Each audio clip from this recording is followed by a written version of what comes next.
तो देखिए, चुनाव जीतने के लिए राजनीतिक दलों ने खूब जाति समीकरण का ख्याल रखा है। तो जनता को रिझाने के लिए मुफ्त की जो वादों की झोली होती है उनको भर भर के इस्तेमाल किया है, खूब ऐलान किया गया है।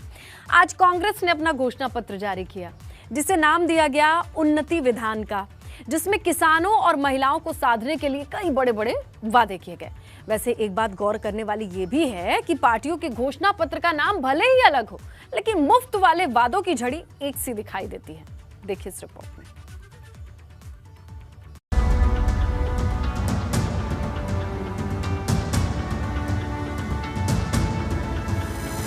कांग्रेस का उन्नति विधान 10 दिन में होगा किसानों का कर्ज माफ।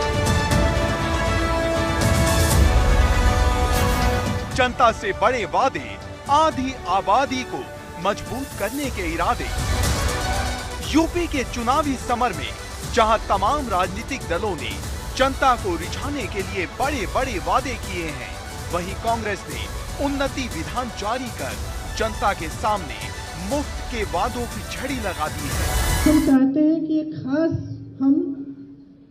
मदद हम छोटे व्यापारियों की करें। इसमें मुख्य बिंदु ये है कि जो पारंपरिक क्लस्टर्स होते थे, जैसे मुरादाबाद में पीतल का क्लस्टर, कानपुर में लेदर, इनको हम और मजबूत बनाएं। और इसमें नौजवानों को, अगर नौजवान अपना छोटा व्यापार शुरू करना चाहता है, अपना मैन्युफैक्चरिंग करना चाहता है, एक यूनिट खड़ा करना चाहता है, उसके लिए हमने भर्ती विधान में ऑलरेडी बोला था कि हम किस तरह की सुविधाएं देंगे। जैसे उनको लोन मिलेगा 1% ब्याज पे, और किस तरह से हम उन क्लस्टर्स को डेवलप करेंगे ताकि उन क्लस्टर्स में जितनी भी सुविधाएं हैं इंडस्ट्री के लिए, किसानों का पूरा कर्जा माफ किया जाएगा।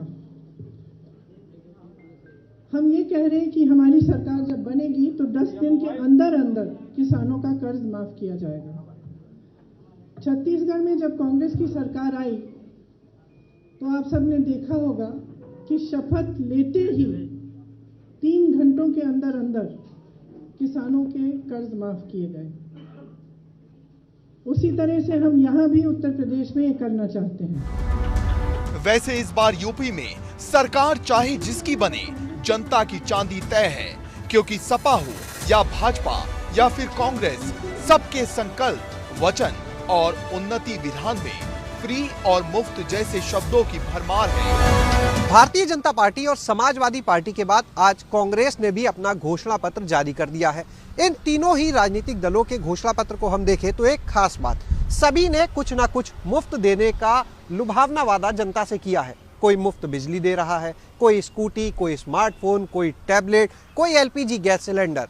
तमाम इस तरह के लुभावने वादे इन घोषणा पत्रों में शामिल है। इससे इतना तो साफ है कि कोई भी राजनीतिक दल इस चुनाव में जीते, लेकिन जनता को फायदा मिलना तय है।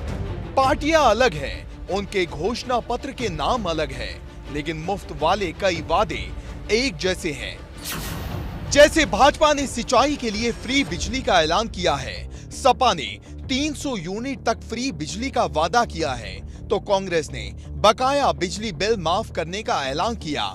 ठीक इसी तरह भाजपा ने मुफ्त संस्कृत एजुकेशन की बात कही है, तो सपा ने लड़कियों के लिए केजी से पीजी तक मुफ्त शिक्षा का जिक्र किया है।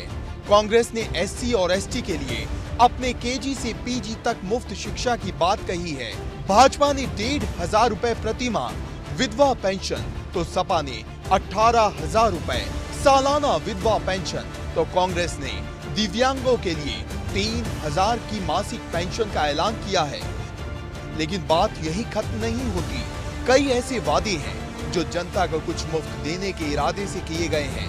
फिर चाहे भाजपा का होली दिवाली पर फ्री सिलेंडर देने का ऐलान हो या सपा का साल में 2 सिलेंडर देने का वादा, लेकिन सबसे बड़ा सवाल है वोट की कसौटी पर किसका मुफ्त वाला वादा काम करेगा। Bureau report, ABP Ganga.